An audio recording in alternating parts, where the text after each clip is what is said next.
दोस्तों, अब जो ये कहानी मैं आपको सुनाने जा रहा हूँ, ये मुझे भेजा है राघव जी ने।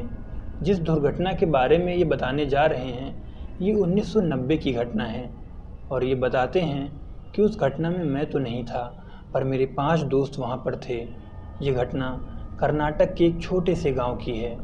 उन्हें उस जगह का नाम तो बराबर से याद नहीं, और सब लोग दिल्ली के रहने वाले हैं। चलिए कहानी को मैं आप लोगों को उन्हीं के पॉइंट ऑफ व्यू से सुनाता हूँ। एक्चुअली बचपन से ही हम 7 लोगों का ग्रुप है, और हम 7 लोग एक दूसरे के बेस्ट फ्रेंड हैं। हम सातों ही कहीं पे भी जाते हैं, साथ में जाते हैं। हमारा घूमना फिरना एक साथ ही होता है। उस समय हुआ कुछ ऐसा था कि कर्नाटक के वही छोटे से गांव में एक फेस्टिवल था, जिसमें हम सातों जाने का प्लान बनाकर रखे थे। हम सातों कहीं पे भी जाते हैं, साथ में जाते हैं। हमारा घूमना फिरना सब एक साथ ही होता है। उस समय हुआ कुछ ऐसा था कि कर्नाटक के वही छोटे से गांव में एक फेस्टिवल था, जिसमें हम सातों जाने का प्लान बनाकर रखे हुए थे। लेकिन आखिरी समय पर मेरी मम्मी ने जाने को मना कर दिया। अब बचे 6 दोस्त। उसमें से एक दोस्त को किसी दूसरी जगह पर जाना था। वो अपने माता पिता के साथ चला गया। उसका भी लास्ट टाइम पे कैंसिल हो गया। फिर 5 जो दोस्त थे, वो लोग उस गांव के लिए निकल पड़े, और सुबह के 8 बजे वो लोग गाड़ी से वहाँ पहुँच चुके थे। वो गांव के अंदर नहीं गए। फेस्टिवल कुछ 3 दिनों का होने वाला था। गांव के बाहर यानी कि स्टार्टिंग पॉइंट पे ही एक रूम लेकर रुक गए थे। वैसे तो जहाँ पर वो लोग रूम लेकर रुके हुए थे, उसके आसपास कुछ भी नहीं था। जब सुबह 8 बजे वहाँ पर पहुँचे, तो सुबह 8 बजे से ही पार्टी करना शुरू कर दिया, और जो भी स्नैक्स उनके साथ था, वो सब कुछ वो लोग शाम तक खाकर ख़त्म कर चुके थे। अब उनमें से एक दोस्त ने बोला कि यार रात में क्या खाएंगे, चलो गांव जाते हैं, वहीं से कुछ खाने का भी ले लेंगे और रात के लिए भी कुछ ले आएंगे। आखिरकार हम लोगों को रात में भी पार्टी करनी है। यही सोच के 5 दोस्त शाम के 6 बजे वहाँ से निकल गए। जब उन लोगों ने वहाँ से खाने पीने का सामान खरीद लिया और उसके बाद वही गांव वापस लौटने लगे, तो पता चला कि यहाँ से जाने की जो आखिरी बस है, वो रात के 9 बजे की है, जो हमें हमारे गांव तक पहुंचा देगी। गांव के स्टार्टिंग पॉइंट पर, जहां पर उन लोगों ने रूम लिया हुआ था। दरअसल वो जो बस थी, वो गांव के छोटे मोटे इलाकों से होते हुए लास्ट बस स्टॉप तक जाती थी। भले ही बस रात के 9 बजे की थी, लेकिन फिर भी उसमें बहुत कम लोग थे, क्योंकि गांव के लोग तो वैसे भी जल्दी सो जाते हैं। सभी दोस्तों को आसानी से बस के अंदर सीट मिल गई। वो लोग बस के अंदर चढ़कर बैठ गए। कुछ टाइम बाद जब वो अपने रूम के पास पहुंचने वाले थे और उन्हें लगा कि यहाँ से हमारा रूम नज़दीक है, तो उन्होंने बस कंडक्टर को बस रोकने के लिए कहा और वहीं पर उतरना चाहा। रात का अंधेरा कुछ ज़्यादा ही गहरा था। बस कंडक्टर ने उन्हें मना किया। कंडक्टर ने कहा, यहाँ पर मत उतरो, यहाँ पर उतरना खतरे से खाली नहीं। लेकिन वो लोग बस कंडक्टर को समझाने लगे और कहने लगे कि हमारा जो रूम है वो यहीं से नज़दीक है। हालांकि बस कंडक्टर ने 2 से 3 बार यही कहा कि आगे के बस स्टॉप पर उतर जाना, यहाँ पर मत उतरो। लेकिन वो 5 दोस्त मानने को तैयार ही नहीं थे। पांचों के पांचों वहीं पर उतर गए। एक बात ये भी थी कि उनके साथ एक आदमी वहाँ पर और उतरा था। उन पांचों ने एक दूसरे का हाथ पकड़ कर रखा हुआ था, क्योंकि अंधेरा बहुत था। शायद ये कहिए कि उस दिन आसमान पर चांद था ही नहीं। हल्की सी भी रोशनी बिल्कुल भी नहीं दिखाई दे रही थी। 5 के 5 दोस्त चलने लगे, और जो आदमी उनके साथ उतरा था, वो उनसे कहने लगा कि तुम लोग जिस तरफ जा रहे हो, उसी तरफ मेरा भी घर है, चलो साथ में चलते हैं। रास्ते में चलते चलते वो आदमी उन लोगों से बात करने लगा, और बातचीत करते करते ये लोग भी उसके सवालों का जवाब देते, और ये लोग भी उससे सवाल करते, और वो भी इनके सवालों के जवाब देता। बात करते करते उन्हें एक स्ट्रीट लाइट का पोल दिखाई देता है। ये लोग ये देखने लगे कि इतने अंदर गांव में भी ये स्ट्रीट लाइट का पोल है। तभी वो आदमी ने कहा, इसके पीछे वो जो स्कूल है ना, वो स्कूल में मैं मास्टर हूँ। उसने अपना नाम घनश्याम बताया। वो लोग कहने लगे कि स्कूल में आप यही नौकरी करते हो? घनश्याम कहने लगा, नौकरी ही क्या करता हूँ, बल्कि अब तो पूरा स्कूल ही मेरा है। बस इतना कहना था। फिर ये लोग आगे बढ़ गए। कुछ ही देर आगे चलने के बाद 5 दोस्तों में से एक दोस्त ने बोला कि यार मुझे वॉशरूम जाना है। इसकी बात सुनकर बाकी 4 ने भी कहा कि हमें भी कब से आई है और हम लोगों ने भी रोक कर रखा हुआ है। वो पांचों एक पेड़ के पास चले गए। वो आदमी दूर ही खड़ा रहा। जब वो लोग वहाँ से वापस आए तो उन लोगों ने देखा कि वो आदमी वहाँ पर नहीं था। उन्हें लगा कि शायद वो आदमी उन्हें छोड़कर गांव चला गया होगा। उसके बाद वो 5 के 5 एक दूसरे का हाथ पकड़कर चल रहे थे, क्योंकि रास्ता देखने में काफ़ी ज़्यादा दिक्कत हो रही थी। धीरे धीरे वो लोग उस रूम में पहुंच गए जहां पर वो लोग रुके हुए थे। तभी वहां पर एक लड़का उनका इंतज़ार कर रहा था। वो लड़का और कोई नहीं, जिस गांव में फेस्टिवल था उसी गांव में रहने वाला था, और वो हमारा दूर का दोस्त था।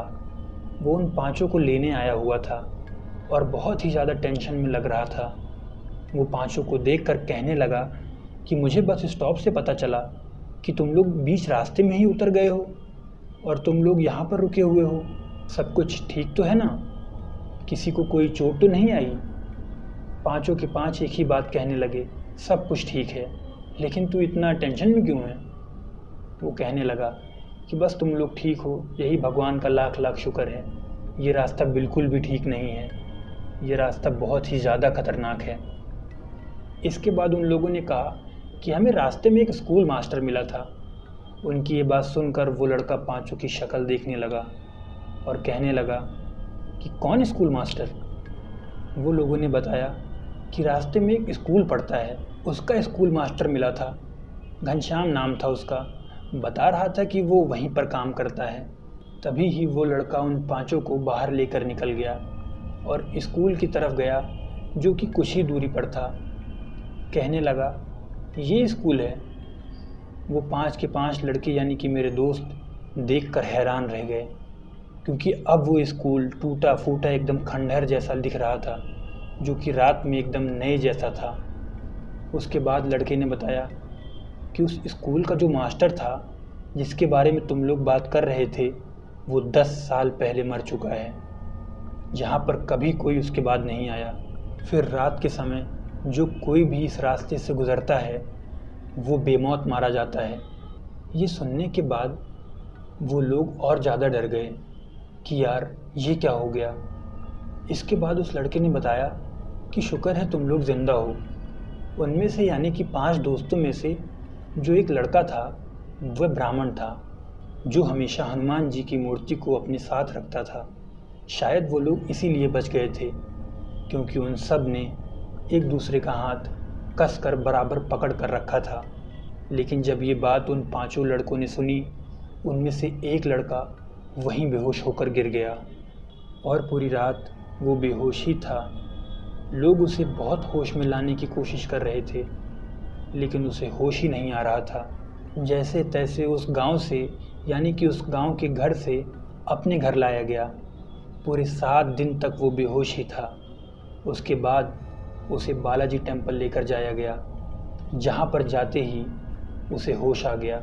इसके बाद वो कुछ ठीक हुआ तो हमने उससे पूछा कि तू 7 दिन तक बेहोश था, तुझे कुछ याद भी है? उसने सिर्फ एक ही बात कही। वो ये कह रहा था कि 7 दिन भले ही मैं बेहोश था, लेकिन हर वक्त मुझे वो आदमी जिसका नाम घनश्याम था, ऐसा लगता था कि वो मेरे साथ में ही है और वो मुझे होश में आने ही नहीं देना चाहता। दोस्तों, भले ही ये घटना बहुत सारे लोगों के लिए डरावनी ना हो, लेकिन मेरे 5 दोस्तों के साथ ये जो घटना घटी, आज भी जब वो लोग उसे याद करते हैं तो उनके रोंगटे खड़े हो जाते हैं। और यहीं पर ये कहानी समाप्त होती है। चलिए बढ़ते हैं अपनी अगली कहानी की तरफ। ये घटना मुझे एक सब्सक्राइबर ने भेजी है, जो कि बहुत साल पहले ट्रक चलाने का काम किया करते थे। उनके साथ हुई ये घटना 1990 की है, और ये घटना उन्हें इसलिए भी याद है क्योंकि उसी साल कारगिल की लड़ाई भी चल रही थी। हालांकि याद रहने के लिए ये घटना ही काफ़ी है। अब उन्होंने जो मैसेज भेजा था उसमें उन्होंने नाम और जगह के बारे में तो कुछ नहीं बताया, और उन्होंने अपना नाम बताने से भी इनकार किया है। इसीलिए मैंने इस घटना का थोड़ा बहुत कहानी में रूपांतरण किया है। तो अब ये कहानी मैं आपको उनके पॉइंट ऑफ व्यू से सुनाने जा रहा हूँ। मेरा नाम सुरेंद्र है और मैं एक ट्रक ड्राइवर हूँ। मैं 1992 से ट्रक चलाने का काम करता आ रहा हूँ। बहुत बार मुझे ट्रक में जो भी सामान लोड होता है उसे दूर दराज के इलाकों में ले जाना पड़ता है। चंडीगढ़ से ट्रक लेके निकलता हूँ तो हरियाणा, राजस्थान और गुजरात को पार करते हुए मुंबई पहुँच जाता हूँ। मैंने हज़ारों मील ट्रक चलाया है। कभी ट्रक चलाते चलाते हरे भरे खेत दिखाई पड़ते हैं तो कभी दूर दूर तक फैली बस सूखी बंजर ज़मीन, तो कभी रेगिस्तान से होकर गुज़रना पड़ता है तो कभी काले घने जंगलों से।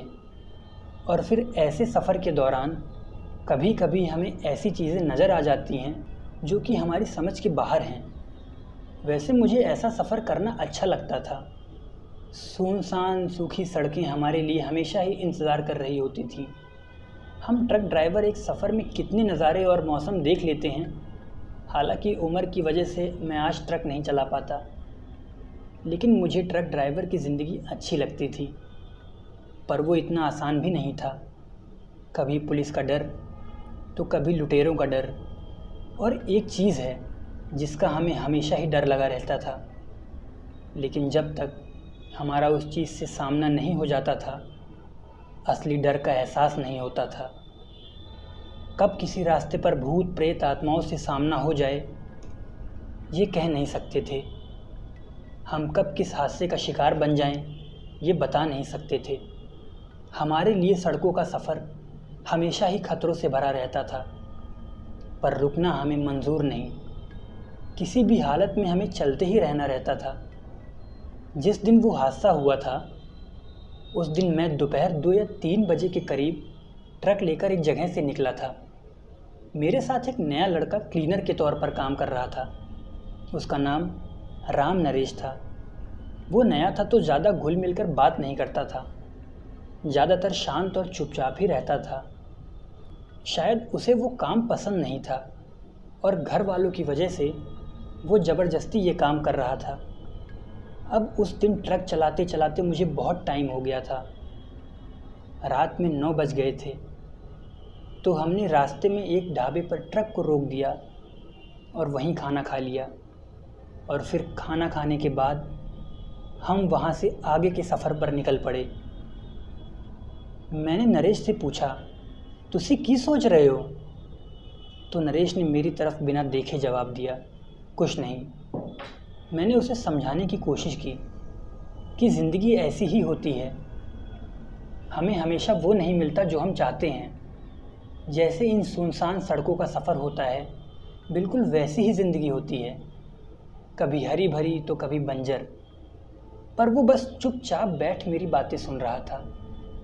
अब लगातार ट्रक चलाने की वजह से मैं बहुत थक गया था। ऊपर से खाना खाने की वजह से मुझे झपकियाँ आने लगी थीं। लेकिन हमें कितनी भी नींद आए, हाथ पैर पसार कर सोने का कितना भी दिल करे, हमें अपनी सीट पर ही सिकुड़ कर ही सोना पड़ता है। ऐसे सोने की अब हम लोगों को आदत हो गई है। तो मैंने ट्रक को उसी सुनसान रास्ते पर एक साइड में रोक लिया और ट्रक को रोक कर आसपास देखा। आसपास थोड़ी बहुत झाड़ियाँ थीं, बाकी सब ठीक लग रहा था। तो मैंने नरेश को कहा, नरेश मुझे नींद आ रही है, मैं थोड़ी झपकी ले लेता हूँ।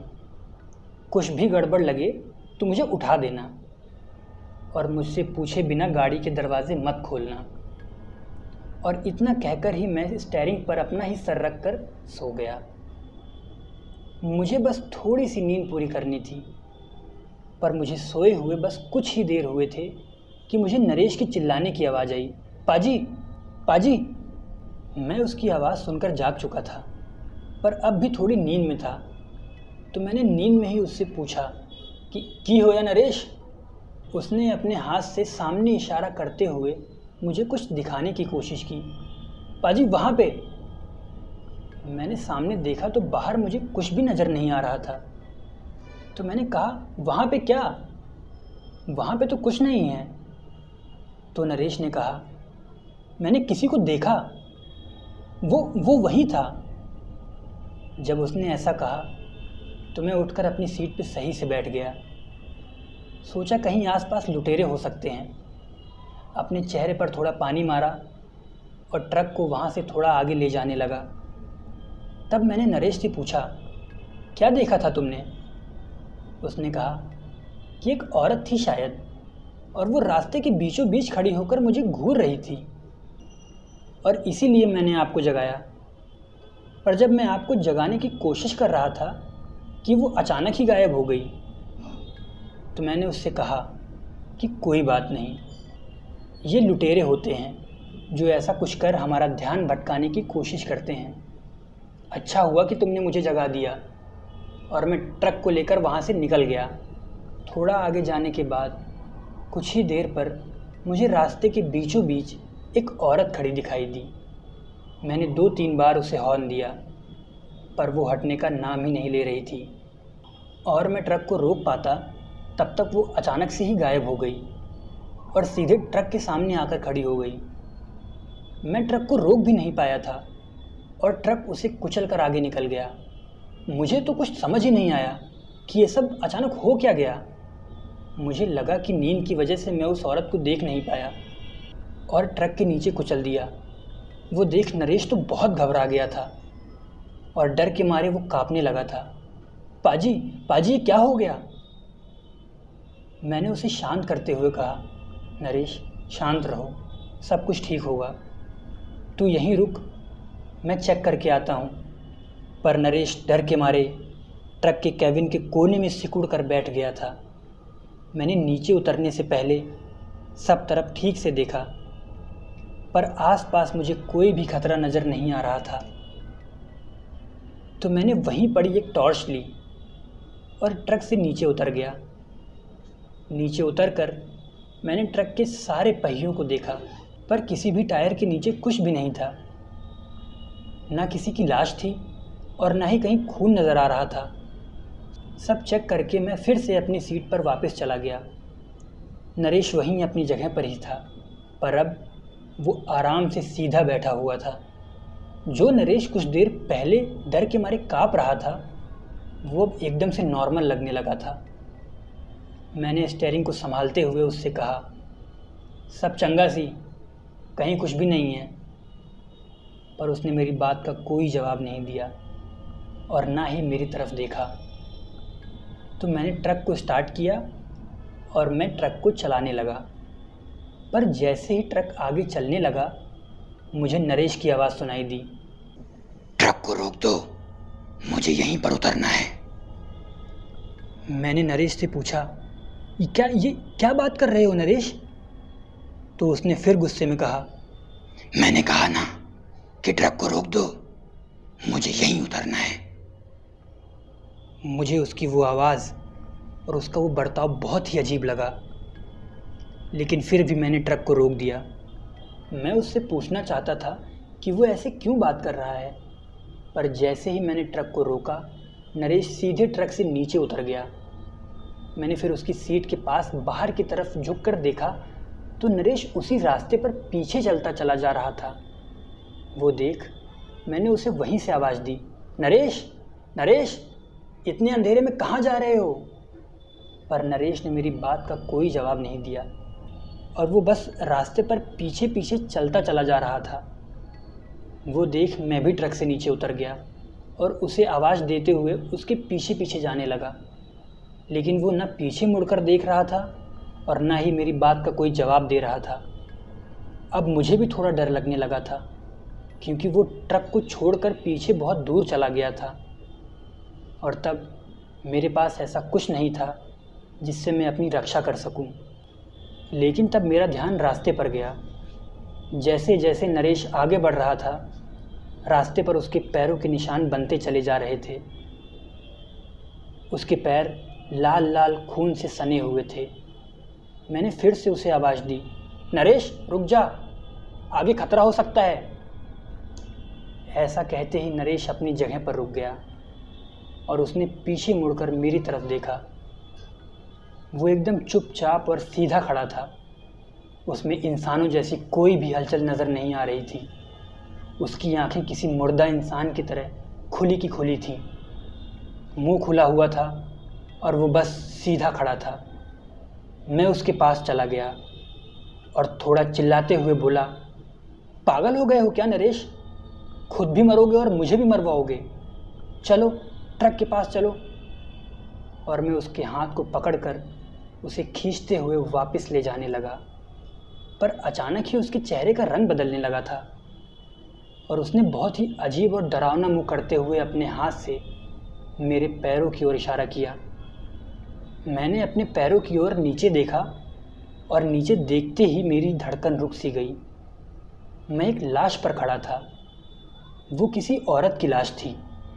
सब तरफ खून ही खून फैला हुआ था, पर उस लाश का सर नहीं था, बस धड़ वहाँ पड़ा हुआ था। वो देख मुझे उल्टी जैसा महसूस हुआ। मैं कुछ समझ नहीं पा रहा था कि ये सब हो क्या रहा है, या सच में मैंने किसी को कुचल दिया है, या फिर ये सब वहम है, क्योंकि अभी थोड़ी देर पहले मैंने चेक किया था, तब तो यहाँ पर कोई लाश नहीं थी। वो देख मेरे पाँव ठंडे पड़ने लगे। मैं नरेश को जोर से खींचते हुए लेकर जाने लगा तो उसने रास्ते की दूसरी तरफ देखने का इशारा किया। मैं वहाँ देखना नहीं चाहता था। मैं उसे आगे आगे खींच रहा था तो वो मुझे बार बार पीछे खींच रहा था। और मैंने टॉर्च को दूसरी तरफ मारते हुए देखा तो वहाँ उस औरत की लाश का सर पड़ा हुआ था। उसकी बड़ी बड़ी आंखें पूरी की पूरी खुली थीं और वो मुझे ही घूर रही थी। मैंने फिर उसे ध्यान से देखने की कोशिश की तो उस टूटे हुए सर ने अपनी दोनों आंखें झपकी। वो देख मेरा दिल बैठ सा गया। मुझे ऐसा लगा जैसे मेरे दोनों हाथ पांव शून्य से हो गए हों। चलने की उनमें ताकत ही नहीं थी। मैंने नरेश का हाथ छोड़ दिया। जैसे तैसे ट्रक के पास जाने की कोशिश करने लगा, पर वो थोड़ी दूरी भी मुझे बहुत लंबी लग रही थी। मैं अपनी पूरी ताकत से अपने पैरों को उठा नहीं पा रहा था। मुझे पीछे से हंसने की आवाज़ आ रही थी। तब मैं इतना डरा हुआ था कि बताना मुश्किल है कि असल में वो आवाज़ किसकी थी। पर मेरा ट्रक ही मेरा सहारा था और मैं किसी तरह ट्रक के पास पहुंच गया। मैंने देखा कि मेरे पैर भी खून से सने हुए हैं और ट्रक के अंदर जाने से पहले मैंने एक बार फिर से ट्रक के पीछे मुड़ के देखा। ठीक से नज़र नहीं आ रहा था, पर नरेश अब भी उसी जगह पर खड़ा दिखाई दे रहा था। अब तक मैं ये समझ चुका था कि नरेश का अपने आप पर कोई भी काबू नहीं है, वो किसी और के काबू में है। मैंने सीट पर बैठते हुए फिर से एक बार टॉर्च को पीछे मारते हुए नरेश को देखा तो नरेश उस टूटे हुए सर को अपने हाथ में पकड़कर वहीं पर खड़ा था और वो अपनी गर्दन को हिलाते हुए मुझे देख रहा था। मैं जाकर झट से अपनी सीट पर बैठ गया और मैंने ट्रक को स्टार्ट किया, पर अगले ही पल मुझे नरेश का ख्याल आया कि ये मैं क्या कर रहा हूँ। नरेश मेरी जिम्मेदारी है और उसे मैं इस हालत में छोड़कर नहीं जा सकता। आखिरकार मैंने ट्रक को पीछे लिया। रास्ता बहुत ही सुनसान था। वहाँ एक भी गाड़ी नज़र नहीं आ रही थी जिससे मैं मदद मांग सकूं। लेकिन फिर भी मैं ट्रक को पीछे लेकर चला गया और जाकर ट्रक को नरेश के पास रोक दिया। वहाँ जाते ही मैंने नरेश को आवाज़ दी, नरेश नरेश जल्दी अंदर आ जा, वरना मैं यहाँ से चला जाऊँगा। नरेश ने रोते हुए मेरी तरफ देखा और कहा, मुझे बचा लो पाजी, समझ नहीं आ रहा कि मैं ये क्या कर रहा हूँ। और उसके ठीक बाद मुझे वो आवाज़ें सुनाई दी, तुमने मुझे मारा है और मैं तुम्हें यहाँ से नहीं जाने दूंगी। वो आवाज़ उस टूटी खोपड़ी और नरेश दोनों के मुंह से आ रही थी।